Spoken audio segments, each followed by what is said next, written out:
you're probably wishing this week's forecast away, you're not the only one. Wet weather in September stopped most farmers in the valley from getting crops out of the fields. Now, the snow is pushing back farmers back even further and could affect the quality of crops. Valley News Team's crime and safety reporter Bailey Hurley talked with experts and farmers today, who says this is one of the worst farming years they've seen in years.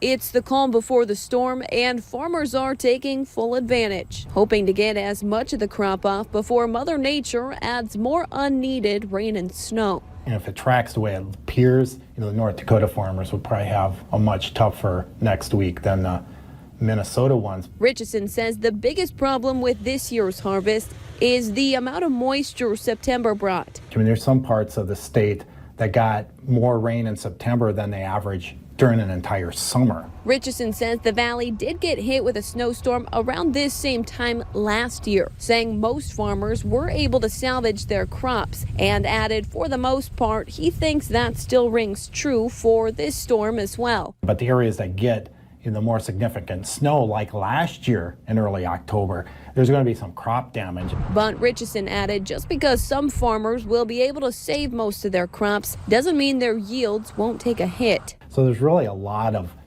things that's really going to make this a very tough stretch, obviously. Richardson added this storm will set farmers back a minimum of 5 days. Days most farmers tell me they can't afford to give up. The longer it sits out there, the worse it can get, obviously. In Fargo, Bailey Hurley, Valley News Live. Richardson says farmers likely won't know the true damage from the storm until at least Monday or Tuesday.